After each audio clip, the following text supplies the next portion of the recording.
Good morning and good day, everyone. Welcome to our webinar about security risk in robotic process automation using the UI platform. Thank you for joining us today. We know you all have busy timelines, so thank you for having the time for us. Today we will look at real-world attacks, hopefully debunk some myths, and offer practical security tips. My name is Ursula Ron. I'm the Marketing Director at NoCode, and I will be your host today. Before we begin, a few housekeeping items, only two. First and foremost, okay, please submit your question anytime during the presentation. We have a question and answer session at the end of the webinar, and we will try to answer as many questions as we can. Secondly, the webinar is recorded, so you will get the recording shortly after the webinar, and you will be able to revisit today's insight or check out parts that you might have missed. Now, it's my greatest pleasure to introduce our expert speaker, Amichai Shulman. Amichai is a cybersecurity researcher, entrepreneur, and senior executive with an experience for over 30 years. He is also former CTO and co-founder of Imperva. And I have to say that his expertise in application security is simply outstanding. So lovely to have you with us, Amichai. Again, thank you everyone for joining us. And let's make the most out of this webinar. Amichai, could you please take it from here? Thank you, Ursula. Hello, everybody. Well, I actually hoped that we could do this at Halloween, so I could have my own hacking horror show, but this is close enough. So today on our agenda, we'll do a brief introduction to UiPath development, and then we'll talk about different classes of attacks in this environment. We'll start with supply chain attacks, go through programming mistakes, some usage mistakes, and then try to conclude everything with some insights.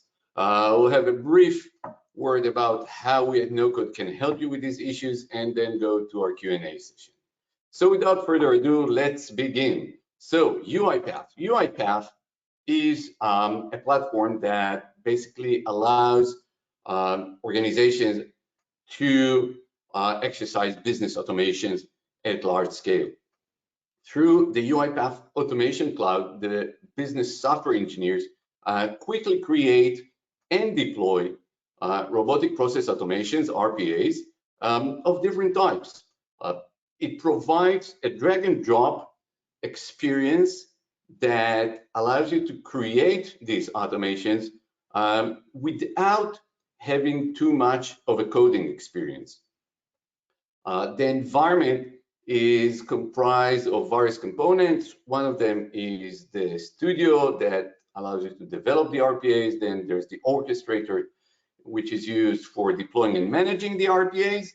And finally, we have the UiPath Assistant, which is an agent that executes these RPAs. This is the UiPath Studio, where you edit your automations, where you create them using drag and drop, and then filling in the different text boxes. You then publish the RPAs to the cloud orchestrator, where you can see them and create processes around them, schedule and everything. And eventually, we have the UiPath Assistant that takes multiple forms and allows you to run these automations locally on your machine, or in the UiPath cloud, or a private cloud. Now, we have seen a number of adoption usage patterns within organizations. UiPath is not your standard citizen developer environment. Usually we'll see a limited number of business software developers that create automations for the business use cases. It has to do with the pricing model of UiPath. So there are a number of developers that are dispersed around the organization, but not it's not a full citizen developer program. Then we noticed that automation development is usually outsourced and commonly offshored. And the work is usually done by individuals rather than teams. So different subcontractors in different places around the globe create those business automations for different departments within the organization. And then there are insiders who own the business use case for a specific department and are in charge of managing this automation creation process. They're usually not practicing the actual development, but managing the work and then monitoring the deployment. What we do see on top of that semi-professional business use case development is extensive development and use of personal automations on user endpoint machines, again, because it is supported by the UiPath pricing model. So with that in mind, we're seeing organizations that are adopting more and more of these automations, either for replacing manual labor at the end station level for users, or actually taking on some more serious business use cases for the enterprise and enterprise processes. And when we go as security people and ask questions about, what is our security posture in this environment? What is the security posture of all these automations that we're creating, and how it affects the security posture of the entire organization? We usually get the answer that it's perfectly safe. And today we're going to look into that. And I'll start by talking about supply chain attacks, because like most coding practices, even with no code development, where you don't need to write actual code, people prefer to write even less no code by using third-party components. And UiPath, not different than other platforms in this domain, have its own marketplace for third-party components. And you can view these components on the UiPath website, and you can use these components from the marketplace when you are creating automations in the UiPath Studio. In real life, we've seen 10 to 20 different libraries and components used by even the simplest automation within an organization. So we can expect a lot of usage of third-party components even in this environment. Now, let's take a quick look at what happens when one of our developers decides to look into a new third-party component which turns out to be malicious. So we're seeing the UiPath Studio, we're seeing the developer choosing a malicious package that we've uploaded to the marketplace. And as soon as the developer chooses to use the package, it executes and takes control of the environment. Now, this is not your classic supply chain attack, because in classic supply chain attacks, you will see the effect of the malicious library only during the deployment time. But here in the UiPath environment, as an attacker, I can upload a malicious package to the marketplace, and then when the automation developer considers to use this third-party component and brings it into the studio, there is code within that malicious package that will be executing. This is not a vulnerability. This is how third-party components in this environment work. So as soon as that component is brought into the UiPath Studio, the malicious code executes and can take over that individual developer machine. Which of course brings up the question of how did we manage to get that malicious package out there, assuming that there is some security inspection by UiPath, who owns this marketplace. In order to give you one example of how we do that, I'll be talking a little bit about the technicalities behind the UiPath third-party component infrastructure. This is built on top of NuGet. It's a framework defined and promoted by Microsoft for .NET projects. Each different source of libraries is a NuGet feed. The default list of sources includes UiPath official feed, the marketplace, and on top of that, the NuGet.org feed, which is a public feed with no assurance. Other than that, integrity assurance includes the official feed that can only be updated by UiPath, and then the marketplace feed components that are checked by UiPath before being approved for public access.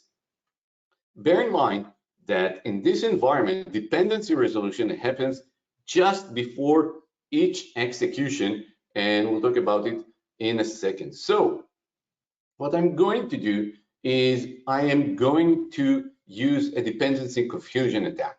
And in a dependency confusion attack, I'm going to do the malware two-step dance in order to get my malicious code up there to the marketplace. I'm going to create and upload a regular package with standard code. And at the second step, I'm going to add the malicious code actually almost in runtime. For that to happen, I need three things. I need that my package will be using what is called in UiPath loose versioning. And loose versioning means that I am telling the system what is the lowest version I'm willing to accept. And when executing my package, okay, the package manager will look for the next available version based on my requirement. Okay. Strict versioning allows me to say what exact version I want. And if that version is not in the feed, the execution will fail. Loose versioning allows me to look for the next version number in the feed. Then I need the environment to be configured in a way that it scans the public feed, which, as we said, is the default. And I need to make sure that the exact version of the requested package is not in the feed.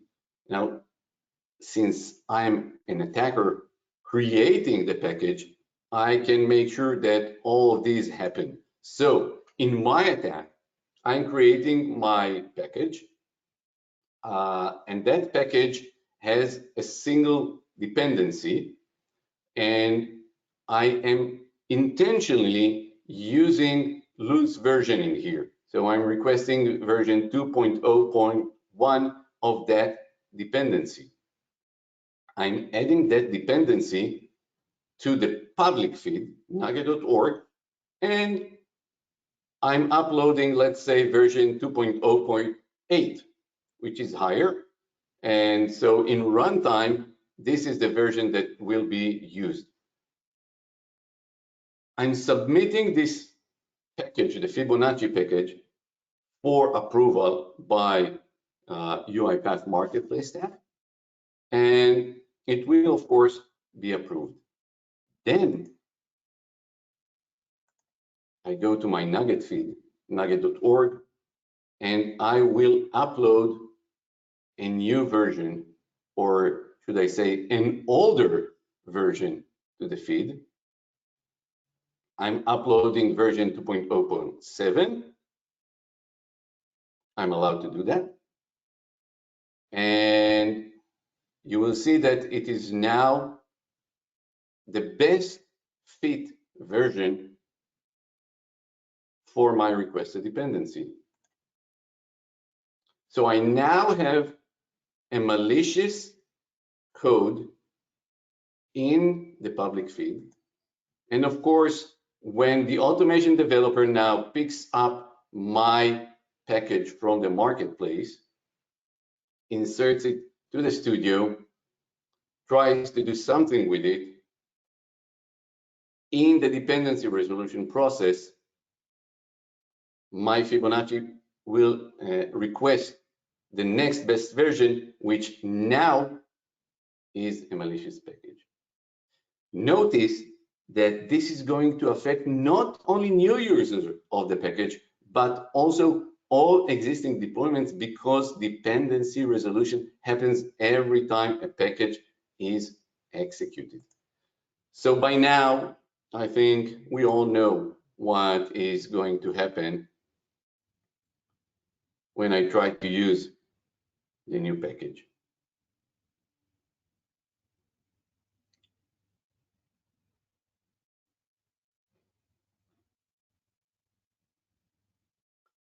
And while we're at it,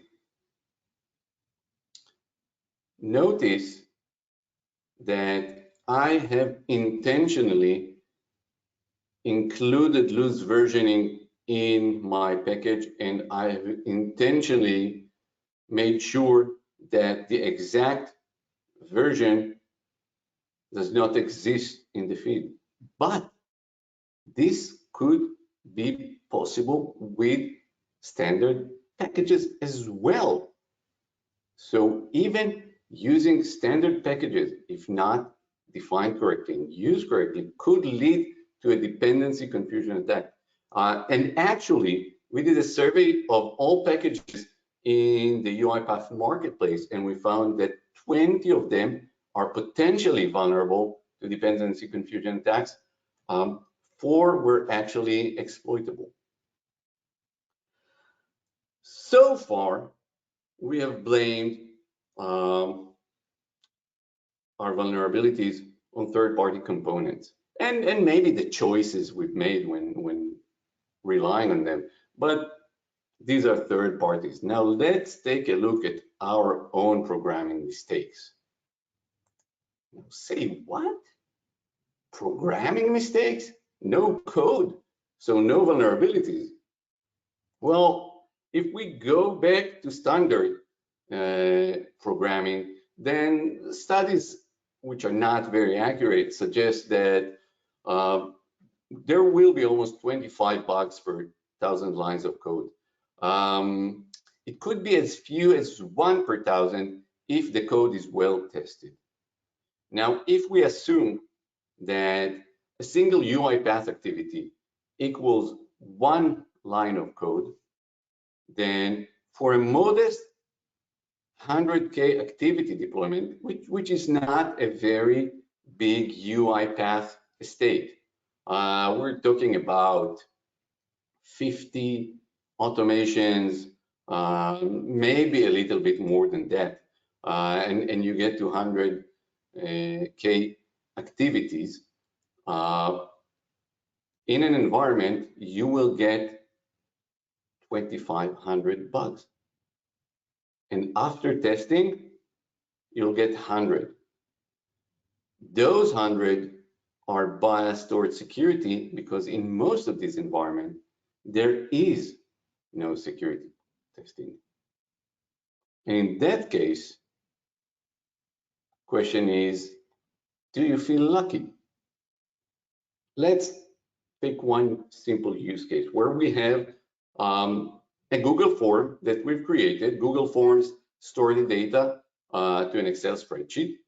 And we've created a UiPath automation that whenever a new response is submitted in the form, an internal email is sent with order details, and then an external email is sent back acknowledging the receipt of the order and also showing order history for the person who added this order.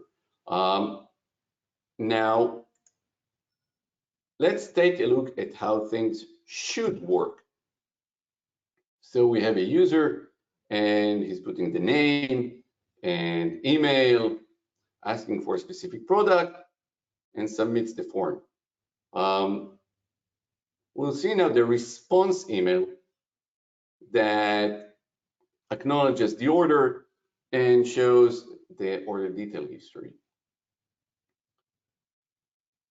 This is what is going to happen when the user puts in specially crafted input. So you can see here what you can clearly identify as an SQL injection vector. And we submit the form again, just to see that now the email that we've received includes a list of users. Now, why is that? Because when we looked for the order history of the user in the database, we took the information from the spreadsheet, the user input, and without sanitation, used it in an SQL query, which everybody knows says SQL injection. In this scenario, we exposed critical enterprise data to external attackers. Let's go back to submitting the form. And before we do that, we have to ask the question. So, okay, we've made a mistake. Is it fixable? And the answer is yes. And like always with SQL injection, we do it using parameterized queries. In parameterized queries, we replace the user input with a local variable, and then we provide the value for that variable based on the user input, avoiding SQL injection to begin with. Why are people not using that? Lack of security awareness, lack of programming expertise, and sometimes laziness. And most of all, lack of audit and review. Let's go to our web form and let's submit some specially crafted input in a different place. And in this case, we are going to use the message field and spice the text with some HTML code. Now, of course, when we submit that and go back and look at the internal email that was received by our order fulfillment department, we will see the HTML being rendered, in this case, including a malicious link. And of course, we could have created a more compelling phishing experience, for example. Notice, by the way, that we see no warnings of external email because of the simple fact that this is not an external email. It is an internal email sent by our systems. And it happens, again, because we are taking user input and without any validation or sanitation, using it to send the email message.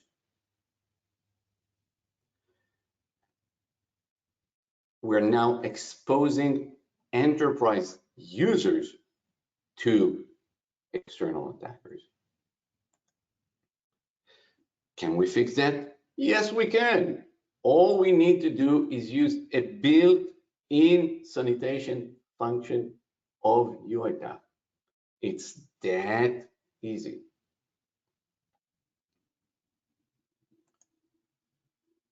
So we've seen SQL injection and we've seen HTML injection.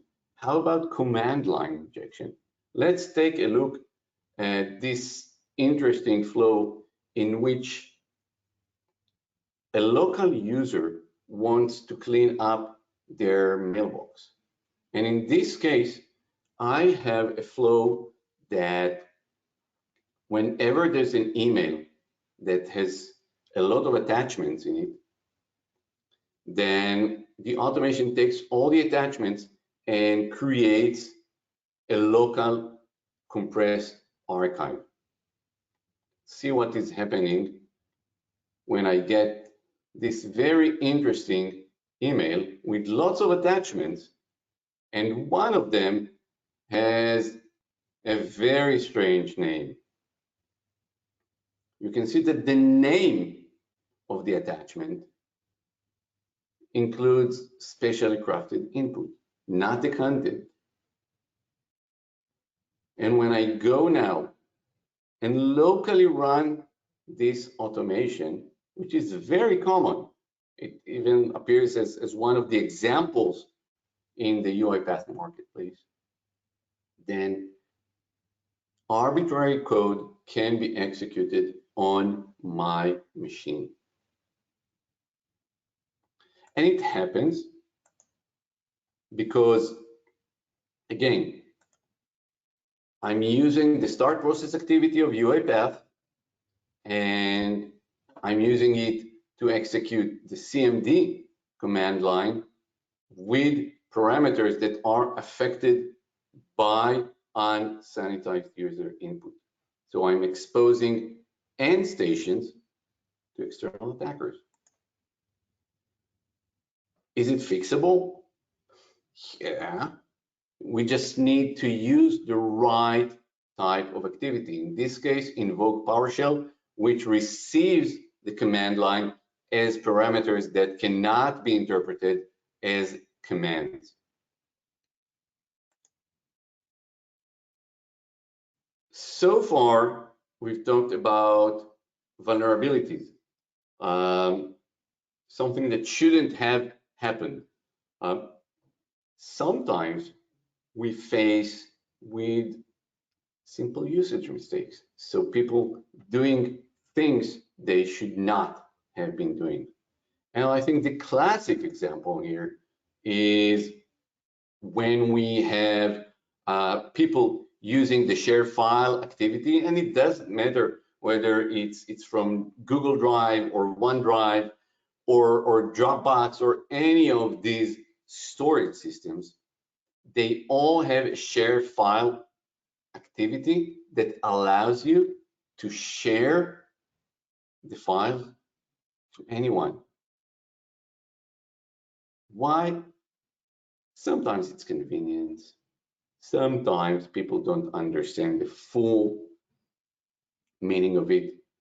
But as long as there is no scrutiny and no control, there is nothing to prevent this from happening.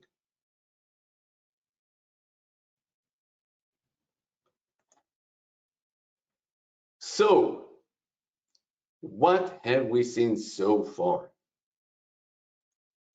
We have seen attacks that exploit vulnerabilities not in the UiPath platform, but in the UiPath automations created on top of that platform.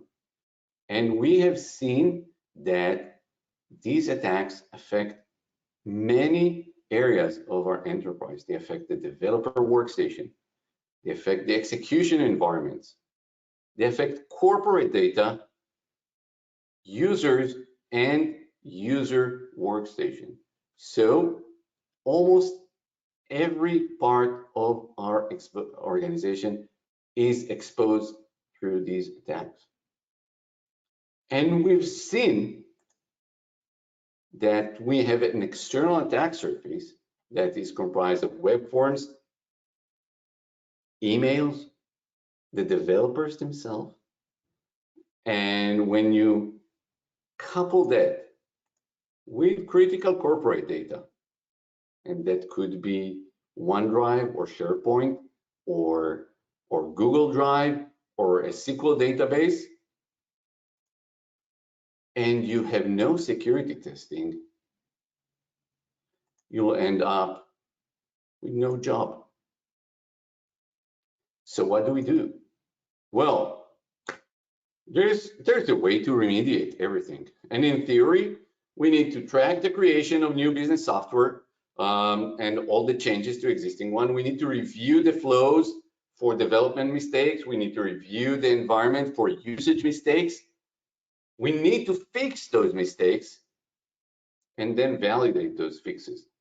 We know we have to do that, right? Because we do that with standard software. But we do have some challenges in the UiPath environment. First challenge is that most business users, business software engineers, do not work within a formalized SDLC framework like we used to see in standard engineering groups. There's a lot of individual work. So practices like peer code review are really not an option. Since those developers are dispersed around the organization and usually around the world, there's no single source for contracting them, even within the environment and within a single organization. They cannot all be educated to write secure code or become security experts. And they really work fast. So the environment is designed in a way that creating applications, flows, reports just happens so fast and in such large numbers that it is virtually impossible to review manually and inspect manually, and you cannot expect any manual process to really work in such an environment. You really must fight automation with automation. If you add to that the fact that none of the current abstract stack tools, code scanners, CI/CD tools, anything that you can think of that would review the logic, the content, and the data access of these tools is not set up for the UiPath environment, you really are left with a very difficult task. And it really calls for a new breed of tools and solutions that will allow organizations and security teams to get their hands around this challenge. How do we help you with this? So with no-code security, you set up your low-code, no-code security rules and policies. We scan your environment and automatically detect security issues or security insights as they are being created by the developers.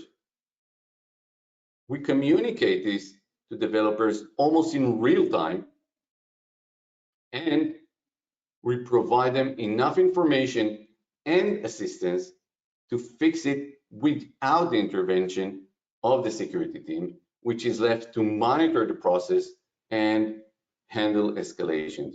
So in no-code, you know your organization's low-code, no-code apps. You detect vulnerabilities and malicious activity almost in real time, and you mitigate very quickly any of these security issues. That is for me. Okay, thank you ever so much, Amichai. Interesting as always. Let me go to the questions. So David is asking, so it's possible to use packages from NuGet without a check by UiPath? Just going back to the supply chain attacks. Yes, yes. Again, by default, UiPath configurations allows packages to be retrieved from NuGet.org, which is a public feed. By the way, you can configure that. You can enforce a configuration that denies access to that feed in runtime.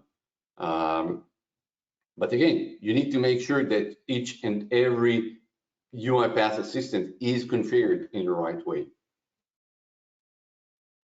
Thank you, Amichai.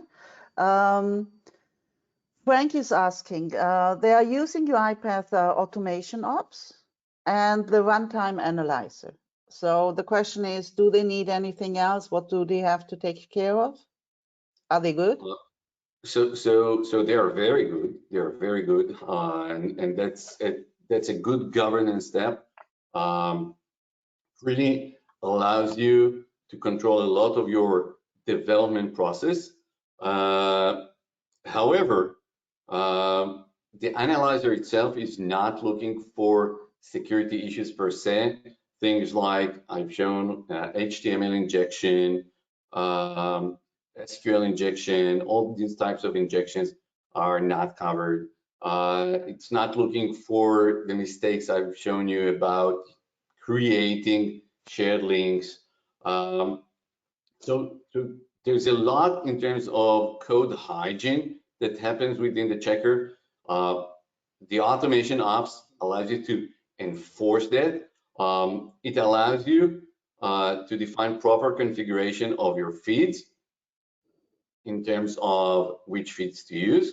But that's as far as it takes you. And there are some minor issues of coverage there with the automation ops. Packages can still be uploaded and incorporated into the environment without going through the automation ops and so on and so forth. Thank you, Amichai. The next question comes from Michael. So let me see. So from a security point of view, what are your tips for vetting an outsourced service provider for RPA development?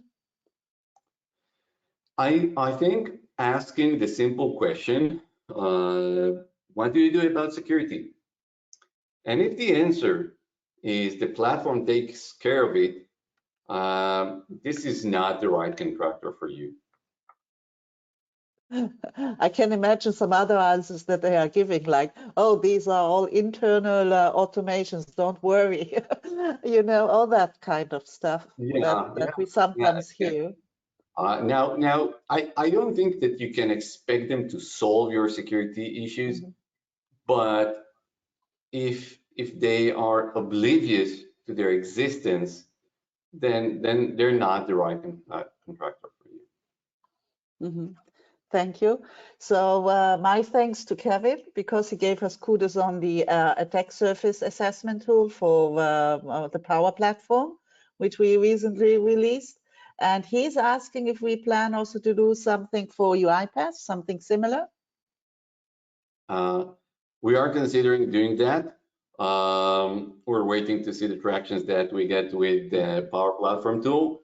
I think that there is some difference between the perception of organizations with respect to their UiPath automations and their Power Platform flows and apps. Again, it has to do with the difference in use case, where you have citizen developers for Power Platforms which do whatever they want. And there's, like I said, the more limited number of business software developers in the UiPath use case. But still, it seems like a helpful tool that we'll have out soon. Well, it's I would say with both, it's always a question of visibility to the security teams, right? They simply don't know. I mean, maybe someone who is the platform owner could know if he has a security mindset, but there is obviously a kind of disconnect. That's why we are giving these tools to like the Power Platform assessment tool. So actually, security teams get a notion of what is going on in the company. It's amazing. Yeah, and I think a lot of the misconception or the false sense of with respect to numbers comes from different languages where the platform people usually, when asked about the automations, look at what they call critical automations, and they would say, yeah, like we have of them that matter. But you have 60 of them that were either trials or are not critical and still contribute to the external attack surface. We have a question from Amy. So at her company, they're using UiPath and ServiceNow. So we were talking about UiPath exclusively today. So she's asking if no-code is also focusing on other platforms like ServiceNow. So NuGet provides solution for Power Platform, UiPath, and ServiceNow, and we're planning to expand that in the future. I can tell you that I had the same set of demos for Power Platform, UiPath, and ServiceNow, because it's not a platform issue, it's a developer issue. Okay, so she wonders, but actually you just gave the answer. She was shooting up a follow-up question. So if one platform is more secure than the other, but you just answered that. So let's move on. I would say the final question today, and there's no reason why it shouldn't be here. It was expected. AI, Gen AI. How does that play out in UiPath or other platforms? I think all these platforms found dual usage for Gen AI. One is allowing organizations to create software based on Gen AI agents, incorporating them in the automations and applications created through low-code and no-code, mostly created by citizen developers. And at that point, it seems like a coupling of user interface, which allows all sorts of injection attacks, and sensitive corporate data, which you don't always control in the best way. And again, there are so many configuration options and usage methods around that are creating vulnerabilities when not used correctly. And this is probably a topic for a whole different webinar.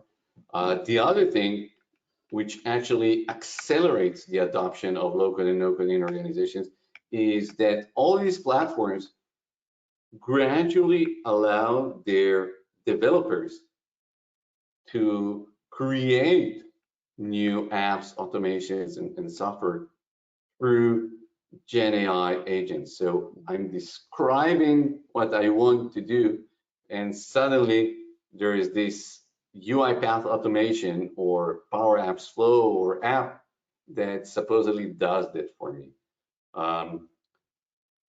which leads to having many more low-code, no-code automations in the organization, for which no one is really accountable in terms of the logic, the structure, the code. and the security. I have to say, I think it was 2 days ago, there's a new version out of your UiPath, and they were celebrating of having an autopilot there for the developers. And they specifically pointed it out because we are making a huge differentiation between, let's say, citizen developers and automation developers. And there they said, this is a step to business users, aka citizen developers, to get things done with UiPath. So it is bridging the gap. It is bridging the gap between citizen developer and business software developer, allowing the citizen developers to do more stuff that would usually require the more experienced business software developer.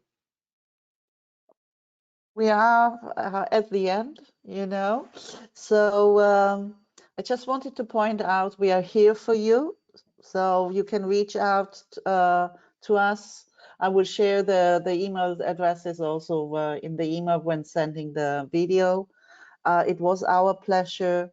If you're interested in our solution, schedule a demo, see what we have to offer. Again, the manually monitoring and fixing things, you will get to a limit, and so maybe have a look at how we can help. I think that's it, Amichai, right? That's it for today. Thank you ever so much. Bye-bye, everyone. Thank you, everyone.